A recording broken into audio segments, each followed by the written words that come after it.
बिस्मिल्लाहिर्रहमानिर्रहीम। अस्सलाम वालेकुम जी। आज हम बात करेंगे फर्स्ट ईयर का पहला चैप्टर जो हमने स्टार्ट किया हुआ उसका तीसरा लेक्चर। आज हम उस पर बात करेंगे। थर्ड लेक्चर में हम इंशाल्लाह पढ़ेंगे representative particles mean Avogadro number और इंशाल्लाह इसके साथ मोलर वॉल्यूम।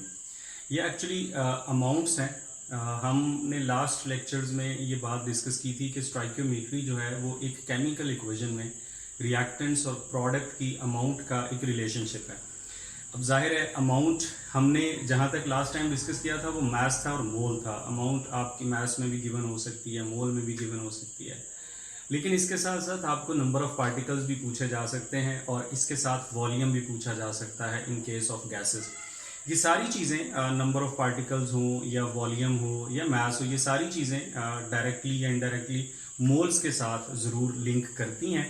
तो जो भी यूनिट गिवन हो हमें उसको मोल में ज़रूर कन्वर्ट करना आना चाहिए। तो हम आज ये 2 यूनिट्स पढ़ेंगे और इसके बाद हम एग्जाम्पल स्टार्ट करेंगे इंशाल्लाह, जिसमें हम इन यूनिट्स को स्टोइकियोमेट्री में अप्लाई करना शुरू करेंगे कि अगर हमें मोल्स गिवन हो तो हमें मोल कैसे फाइंड करने हैं, यानी अगर रिएक्टेंट के मोल्स गिवन हो और प्रोडक्ट के फाइंड करने हो और वाइस वर्सा तो कैसे करना है। मास गिवन हो तो मोल कैसे फाइंड करने हैं, मास गिवन हो तो नंबर ऑफ पार्टिकल कैसे फाइंड करने हैं। ये सारी चीज़ें हम इक्वेशन में अप्लाई करेंगे। बट पहले हम आज एक छोटा सा टॉपिक डिस्कस करेंगे जिसका नाम है रिप्रेजेंटेटिव पार्टिकल्स या एवोगैड्रोस नंबर। वैसे रिप्रेजेंटेटिव पार्टिकल्स बेटा कहते हैं number of particles in a substance, यानी किसी सब्सटेंस की गिवन अमाउंट में जितने पार्टिकल्स होते हैं उनको रिप्रेजेंटेटिव पार्टिकल्स कहा जाता है। जिस तरह से आप फिजिक्स में हर चीज़ को, बड़ी या छोटी चीज़ को, फिजिक्स एक बॉडी से रिप्रेजेंट करता है, that if a body rotates about its axis and if a body is moving with velocity v, तो इसी तरह से यहाँ नंबर ऑफ पार्टिकल का मतलब हर छोटी बड़ी चीज़ होगा जिसमें एटम भी होगा, आयन भी होगा, इलेक्ट्रॉन भी होगा, प्रोटॉन भी होगा, न्यूट्रॉन भी होगा, मॉलिक्यूल भी होगा, फार्मूला यूनिट्स भी होगा। किसी भी चीज़, ज़ाहिर है आपका केमिस्ट्री से इन चीज़ों से वास्ता पड़ेगा ना, इलेक्ट्रॉन से, प्रोटॉन से, मॉलिक्यूल से, नंबर ऑफ मॉलिक्यूल से, नंबर ऑफ एटम से। सो नंबर ऑफ एटम्स हो, नंबर ऑफ मॉलिक्यूल्स हो, नंबर ऑफ फार्मूला यूनिट्स हो, नंबर ऑफ आयन्स हो, नंबर ऑफ इलेक्ट्रॉन्स हो, नंबर ऑफ प्रोटॉन्स हो, किसी भी चीज़ का नंबर जो होता है किसी सब्सटेंस की गिवन अमाउंट में, उसको आप रिप्रेजेंटेटिव पार्टिकल कहते हैं। और आज के लेक्चर में हम यही कोशिश करेंगे कि हम ये समझ सकें कि हमें गिवन सब्सटेंस में एटम्स, मॉलिक्यूल्स, आयन्स, इलेक्ट्रॉन्स कैसे कैलकुलेट करने होते हैं। अच्छा, एवोगैड्रोस नंबर जो है ये इसी से लिंक करती है एक प्रॉपर्टी के number of particles in 1 mole of a substance. किसी भी सब्सटेंस के 1 मोल में जो पार्टिकल्स की तादाद होती है उन्हें कहते हैं एवोगैड्रोस नंबर।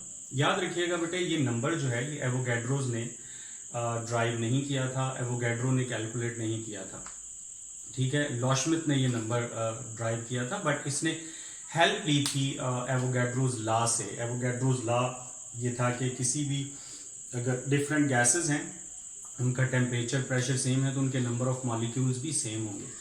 तो एक गैस के 1 मोल में कितने मॉलिक्यूल्स होंगे उसकी कैलकुलेशन की गई थी, लेकिन वो एवोगैड्रोस लॉ की हेल्प से की गई थी, तो इसलिए हमने एवोगैड्रोस नंबर का नाम दिया। एवोगैड्रोस नंबर किसी भी सब्सटेंस के 1 मोल में जो पार्टिकल्स की तादाद होगी, एटम्स होंगे, आयन्स होंगे, इलेक्ट्रॉन्स होंगे, उन्हें एवोगैड्रोस नंबर कहा जाएगा। ये जो अमाउंट होती है ये 6.02 10⁻23 होती है और इसको Na से रिप्रेजेंट किया जाता है। Na, एन भी कैपिटल लिखते हैं, ए भी कैपिटल लिखते हैं, बट ए इसको छोटा लिखते हैं। एन का मतलब नंबर होता है, ए का मतलब एवोगैड्रोस होता है। सो 1 मोल में 1 Na पार्टिकल होंगे, मीन 6.02 10⁻23 पार्टिकल्स होंगे। बट इंपॉर्टेंट बात यह है कि हमें जो सब्सटेंस गिवन होती है उसके इतने पार्टिकल होंगे। ये बड़ी ज़रूरी बात है कि देखें, अगर हमें कोई मॉलिक्यूल गिवन है तो उसके 1 मोल में 6.02 10⁻23 मॉलिक्यूल होंगे, कोई और नहीं। अगर मैं आपसे कहूं कि वाटर के 18 ग्राम या 1 मोल में 6.02 10⁻23 वाटर मॉलिक्यूल्स हैं तो करेक्ट है, लेकिन मैं अगर कहूं कि वाटर के मॉलिक्यूल में इतने ही एटम्स हैं तो ये गलत है।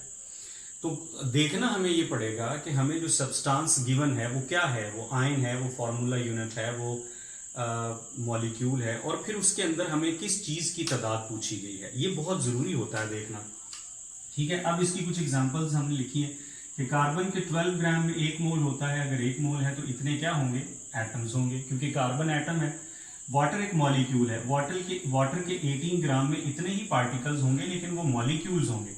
अब अगर आप कहें कि वाटर के 18 ग्राम में इतने ही एटम्स हैं, तो ये गलत है। एटम इसमें 3 गुना ज्यादा है, क्योंकि वाटर के एक मॉलिक्यूल में 3 एटम होते हैं। सो सब्सटेंस जो गिवन है उसके मुताबिक उसके पार्टिकल 6.02 10⁻23 होंगे। अगर आपको मॉलिक्यूल गिवन है और आपसे पार्टिकल्स जो हैं वो एटम्स पूछे गए हैं, तो जाहिर है वो 1 मोल में एवोगैड्रोस नंबर के इक्वल नहीं होंगे। NaCl है, इसके 58.5 ग्राम में 1 मोल होता है, और 1 मोल है तो इतने ही फार्मूला यूनिट्स ऑफ NaCl है।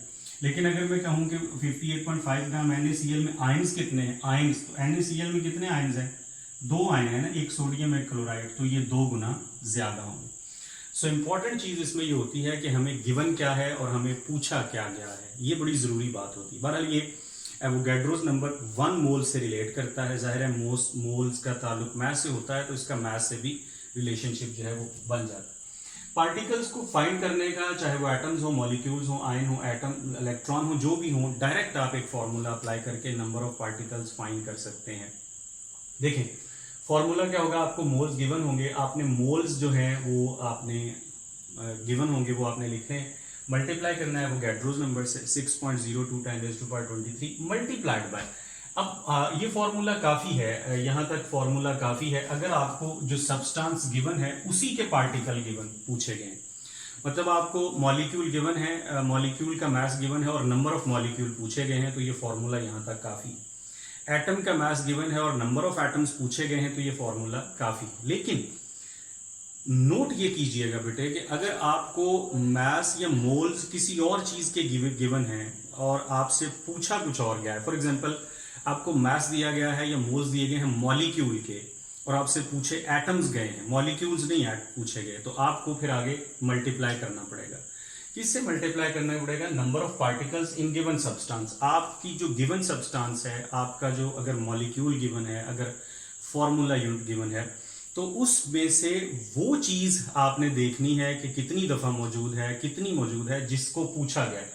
मतलब अगर आपसे पूछा गया कि हाइड्रोजन के 1 मोल में कितने एटम्स होते हैं, तो आपने क्या करना है, हाइड्रोजन का 1 mole multiplied by Avogadro's number multiplied by number of atoms in 1 molecule of hydrogen, water के एक मॉलिक्यूल में कितने एटम्स होते हैं, 3 एटम्स होते हैं, तो आप 3 से मल्टीप्लाई करेंगे। सो आगे मल्टीप्लिकेशन की जरूरत एक खास डिजिट से तब होती है जब आपको मास या मोल्स किसी और के गिवन हो और पूछा कुछ और गया हो। आपको मोल्स दिए गए फॉर्मूला यूनिट्स के और आपको पूछे नंबर ऑफ आयंस गए हों, आपको मोल दिए गए हों मॉलिक्यूल के और आपसे पूछे कोवलेंट बॉन्ड गए हों, तो ये बड़ी जरूरी बात है कि हमें गिवन क्या है और हमसे पूछा क्या गया है। अगर तो जो सब्सटेंस गिवन है उसी के नंबर्स पूछे गए हैं, तो फिर तो फॉर्मूला काफी है, moles multiplied by Avogadro's number.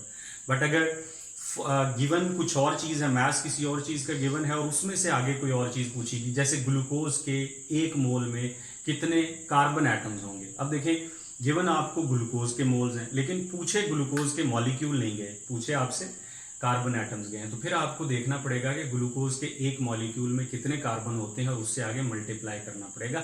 एक स्टेप में ही आप सारा सोल्यूशन कर सकते हैं। अच्छा, नंबर ऑफ पार्टिकल का दूसरा फॉर्मूला जाहिर है, मोल्स अगर हमें नहीं गिवन, अगर हमें मास गिवन है तो हम डायरेक्ट पुट करेंगे mass in grams divided by molar mass multiplied by Avogadro's number. सिर्फ मोल्स की जगह हमने ये वैल्यूज पुट की हैं, आगे तो वही मल्टीप्लीकेशन करेंगे, एक खास डिजिट से मल्टीप्लाई करेंगे और वो खास डिजिट वहां से निकालेंगे जहां से हमें पूछा गया है। जो सब्सटेंस गिवन है उसमें हाइड्रोजन कितने हैं, उसमें ऑक्सीजन कितने हैं, उसमें कार्बन कितने हैं, कोवलेंट बॉन्ड कितने हैं, इलेक्ट्रॉन कितने हैं, प्रोटॉन कितने हैं, वो कैलकुलेट करके हम आगे मल्टीप्लाई करेंगे।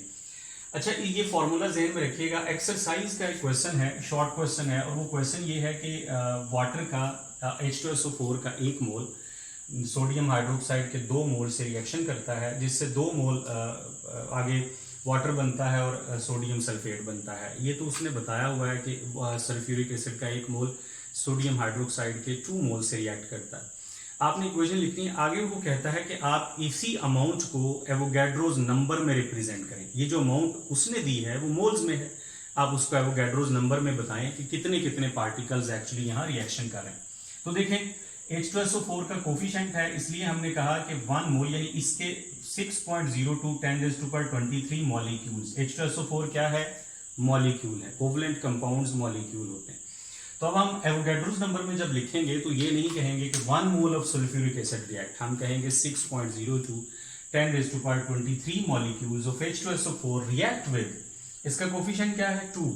इसके फॉर्मूला NaOH फॉर्मूला यूनिट है, आयनिक कंपाउंड है, so 2 into Na, 2 into 6.02 10⁻23 formula units of sodium hydroxide.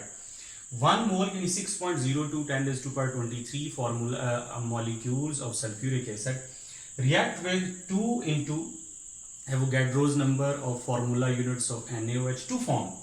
कितने मॉलिक्यूल वाटर के बनते हैं? 2 मोल्स बनते हैं ना। सो मॉलिक्यूल कितने होंगे? 2 into Avogadro's number molecules of water, और Na2SO4 फॉर्मूला यूनिट है, इसका कोफिशिएंट क्या है? 1 कोफिशिएंट हो तो 1 मोल हो तो कितने फॉर्मूला यूनिट्स होंगे? 6.02 10⁻23। एक तो ये सिर्फ बात है कि उसने कोफिशिएंट्स, उसने मोल्स में अमाउंट आपको दी है और कहा गया है कि इसी को आप रिप्रेजेंटेटिव पार्टिकल्स यानी एवोगैड्रोस नंबर में मेंशन करें। तो आप कोफिशिएंट जो है वो मोल्स हैं, उसी के हिसाब से आप जो है नंबर ऑफ पार्टिकल लिखते जाएंगे, बट जो कोवलेंट कंपाउंड है उसके साथ मॉलिक्यूल्स लिखेंगे, जो आयनिक कंपाउंड है उसके साथ फॉर्मूला यूनिट्स लिखेंगे।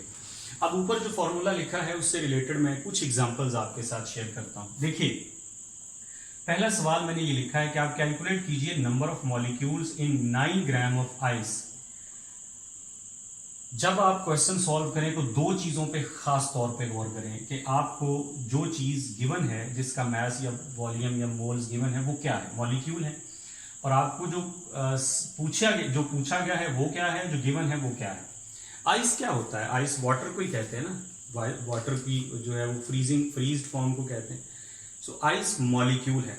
पूछा गया है नंबर ऑफ मॉलिक्यूल्स, तो मॉलिक्यूल का मास गिवन है और मॉलिक्यूल्स की तादाद ही पूछी गई। सो फॉर्मूला सिंपल बहुत है, given mass divided by molar mass multiplied by Avogadro's number. Solution आ जाएगा। मल्टीप्लाइड बाय आप बेशक 1 लिख दें, क्योंकि वाटर के एक मोल में, वाटर का जो एक मॉलिक्यूल है उसमें एक ही मॉलिक्यूल होता है। सो अगर आपको मॉलिक्यूल गिवन है और मॉलिक्यूल का मास गिवन है और मॉलिक्यूल्स की तादाद ही पूछी गई है, तो फिर आपको किसी चीज से आगे मल्टीप्लाई करने की जरूरत नहीं है। Given mass divided by molar mass multiplied by Avogadro's number. अगला सवाल देखिए, नंबर ऑफ कोवलेंट बॉन्ड्स। अब आपसे पूछे गए हैं number of covalent bonds in 34 gram of ammonia. Ammonia जहन में लाइए, NH3 को कहते हैं ना, NH3। तो NH3 में कितने कोवलेंट बॉन्ड होते हैं? 3 कोवलेंट बॉन्ड होते हैं। देखिए, NH3 एक मॉलिक्यूल है। अगर तो कहा जाता कि इसके मॉलिक्यूल कितने हैं, तो फिर हम कहते हैं given mass over molar mass multiplied by Avogadro's number. But यहाँ पे सवाल ये है कि उसने कहा कि 34 ग्राम अमोनिया मॉलिक्यूल आपको गिवन है, लेकिन ये बताइए कि इसमें कोवलेंट बॉन्ड्स कितने हैं। तो फर्क आ गया ना, आपको मास किसी और चीज का दिया और पूछी कोई और चीज गई है। अब आपको मल्टीप्लाई करना पड़ेगा। देखिए, आप लिखेंगे गिवन मास 34 है, divided by molar mass, ammonia का मोलर मास 17 होता है, 14 नाइट्रोजन का और 3 उसके साथ हाइड्रोजन होते हैं, 17, multiplied by Avogadro's number. Avogadro's number का मतलब 6.02 10⁻23 है, मल्टीप्लाइड है। किससे मल्टीप्लाई करेंगे? आपको जो मॉलिक्यूल दिया है उसमें कैलकुलेट कीजिए कोवलेंट बॉन्ड कितने हैं। क्या लिखा है मैंने? Number of particles in given substance, कि आपकी गिवन सब्सटेंस में वो पार्टिकल कितने हैं जो पूछे गए हैं। कितने कोवलेंट बॉन्ड है? 3 है, सो 3 से मल्टीप्लाई किया। नंबर ऑफ हाइड्रोजन पूछे जाते 3 से मल्टीप्लाई करते, नंबर ऑफ नाइट्रोजन पूछे जाते 1 से मल्टीप्लाई करते, टोटल नंबर ऑफ एटम्स पूछे जाते 4 से मल्टीप्लाई करते, क्योंकि अमोनिया के एक मोल में, एक मॉलिक्यूल में 4 एटम होते हैं। तो इस तरह से हमारे पास आ जाएगा। नेक्स्ट देखिए, नंबर ऑफ इलेक्ट्रॉन्स कैलकुलेट कीजिए। क्या पूछा गया है जी? Electrons in 1.7 gram of OH negative ion. OH negative ion, hydroxide ion में इलेक्ट्रॉन की तादाद बताइए। आपको इलेक्ट्रॉन की तादाद पूछी गई है। तो given mass 1.7 divided by molar mass. OH का मोलर मास 17 होता है, 16 ऑक्सीजन का और 1 हाइड्रोजन का। 1.7 divided by 17 multiplied by Avogadro's number. Multiply करेंगे, किससे मल्टीप्लाई करेंगे? इस OH में कैलकुलेट करेंगे कि इलेक्ट्रॉन कितने हैं। इलेक्ट्रॉन पूछे गए ना, तो जो चीज पूछी गई है उसको गिवन सब्सटेंस में कैलकुलेट कीजिए और उससे मल्टीप्लाई कर दीजिए। अब देखिए, ऑक्सीजन में 8 इलेक्ट्रॉन होते हैं, 1 इलेक्ट्रॉन हाइड्रोजन में होता है 9, लेकिन -1 का मतलब है कि एक इलेक्ट्रॉन इसमें और ऐड हो चुका है। माइनस चार्ज कब आता है? जब एक इलेक्ट्रॉन ऐड हो जाए। सो 9 इलेक्ट्रॉन इसके अपने थे, एक ऐड हो गया, 10 इलेक्ट्रॉन है। सो 10 से हमने मल्टीप्लाई कर दिया, 1.7 multiplied by Na multiplied by 10, तो 1 Na इसका आंसर आ गया। इस तरह से बेटे हमें ये जो चीज़ें हैं ये मल्टीप्लाई करनी पड़ती हैं। ये हमें सीखना है कि हमें अगर नंबर ऑफ पार्टिकल गिवन है, नंबर ऑफ मॉलिक्यूल गिवन है, मॉलिक्यूल का मास गिवन है, नंबर ऑफ मॉलिक्यूल फाइंड करने हैं तो फाइन, हम formula mass over molar mass into Avogadro's number apply करेंगे। लेकिन अगर हमें मास किसी और चीज़ का गिवन है, मोल्स किसी और चीज़ के गिवन है और आगे पूछा कुछ और गया है, फिर हमें किसी खास डिजिट से मल्टीप्लाई करना पड़ेगा जल्दी से जल्दी इसको सॉल्व करने के लिए। अगला हमारा यूनिट है मोलर वॉल्यूम। याद रखिएगा कि ये यूनिट सिर्फ गैसेस के लिए है। वॉल्यूम का यूनिट जो है ये गैसेस के लिए होगा। इसकी एग्जांपल में आप कोई सॉलिड या लिक्विड नहीं लिख सकते। इसको स्टाइकोमेट्री में जब हम अप्लाई करेंगे तो हम एक लॉ पढ़ते हैं जिसे गे-लॉसिक्स लॉ कहते हैं। वो लॉ ये कहता है कि ये जो कोफिशिएंट्स होते हैं ये अगर आपके रिएक्टेंट्स और प्रोडक्ट गैस की फॉर्म में हो तो आप इन कोफिशिएंट्स को वॉल्यूम भी कंसिडर कर सकते हैं। मतलब gases react in a whole number ratio with respect to volume. Gases का जो कोफिशिएंट होते हैं उनको हम मोल भी कह सकते हैं और उनको हम वॉल्यूम भी कह सकते हैं। फॉर एग्जांपल अगर ये दोनों गैसेस हैं तो हम कह सकते हैं कि 1 dm³ of this will react with 2 dm³ of this. ठीक है, लेकिन वो हम उस पर हम नेक्स्ट लेक्चर पे जाएंगे कि स्टाइकोमेट्री में कैसे अप्लाई करना है। अभी हम सिर्फ ये देखेंगे कि मोलर वॉल्यूम क्या है। बहुत आसान है। Volume occupied by 1 mole of a gas at STP। Standard temperature, standard pressure पे किसी भी गैस का वॉल्यूम जो होगा उसे हम मोलर वॉल्यूम कहेंगे। पहली बात ये कि ये जो टर्म STP क्यों लिखा है, क्योंकि गैसेस जो होती हैं उनको टेम्परेचर और प्रेशर इफेक्ट करते हैं। अगर आप टेम्परेचर प्रेशर चेंज करें तो गैसेस का वॉल्यूम चेंज होगा। लिहाजा अगर आप डिफरेंट कंडीशंस पे गैस का वॉल्यूम 1 मोल का कैलकुलेट करेंगे तो वो तो डिफरेंट आएगा ना। लिहाजा कंडीशंस फिक्स कर दी गई। स्टैंडर्ड कंडीशंस का मतलब है टेम्परेचर आपका होगा 273 केल्विन या 0 सेल्सियस, प्रेशर आपका होगा 1 atm और कॉन्सेंट्रेशन आपकी 1 मोल होगी। इन कंडीशंस पे किसी गैस का जो वॉल्यूम होगा वो फिक्स होगा और वो होगा 22.4 लीटर, 22.414 dm³। ये रिलेशनशिप है और इसको कहते हैं मोलर वॉल्यूम और इसको Vm से रिप्रेजेंट करते हैं। अब देखिए मोल्स का एक रिलेशन आ गया वॉल्यूम के साथ गैसेस के लिए। देखिए इसकी जो मैंने एग्जांपल लिखी है वो नाइट्रोजन है। अब इसकी एग्जांपल में आपने ये नहीं लिख देना कि कार्बन है, कार्बन के 12 ग्राम है, क्योंकि कार्बन तो सॉलिड है ना। मोलर वॉल्यूम की टर्म सिर्फ गैसेस के लिए होगी। तो स्टैंडर्ड टेम्परेचर और प्रेशर पे यानी 0 डिग्री सेल्सियस पे 1 atm पे जो गैस का वॉल्यूम होता है उसे मोलर वॉल्यूम कहते हैं। वो 22.414 dm³ होता है। और रूम टेम्परेचर एंड प्रेशर पे RTP पे जो गैस का वॉल्यूम होता है वो 24 dm³ होता है। लेकिन हमारे न्यूमेरिकल सिर्फ STP पे आएंगे तो हम उसको कैलकुलेट कर सकते हैं। अब जो भी एग्जांपल लिखें, कार्बन मोनोऑक्साइड लिखें, कार्बन डाइऑक्साइड लिखें, उसका मोलर मास कैलकुलेट करें। उसका जितना मोलर मास होगा उसमें उसका 1 मोल होगा। अगर गैस का 1 मोल है तो गैस चाहे जो भी हो, चाहे कार्बन डाइऑक्साइड हो, चाहे सल्फर डाइऑक्साइड हो, चाहे कार्बन मोनोऑक्साइड हो, नाइट्रोजन हो, ऑक्सीजन हो, फ्लोरीन हो, क्लोरीन हो, जो भी गैस हो, वॉल्यूम इतना ही होगा 22.4। तो एक रिलेशनशिप आ गया, उसको हमने फॉर्मूला में कन्वर्ट किया। तो हमने कहा कि वॉल्यूम जो आपको कैलकुलेट करना होगा moles into molar volume. Moles आपको गिवन होंगे या मोल्स आपको फाइंड करने होंगे। अब देखें इसका मैं आपको एक तरीके से 1-2 क्वेश्चन सॉल्व करके बता रहा हूं। फॉर एग्जाम्पल मैं आपसे कहता हूं कि अगर किसी गैस के मोल्स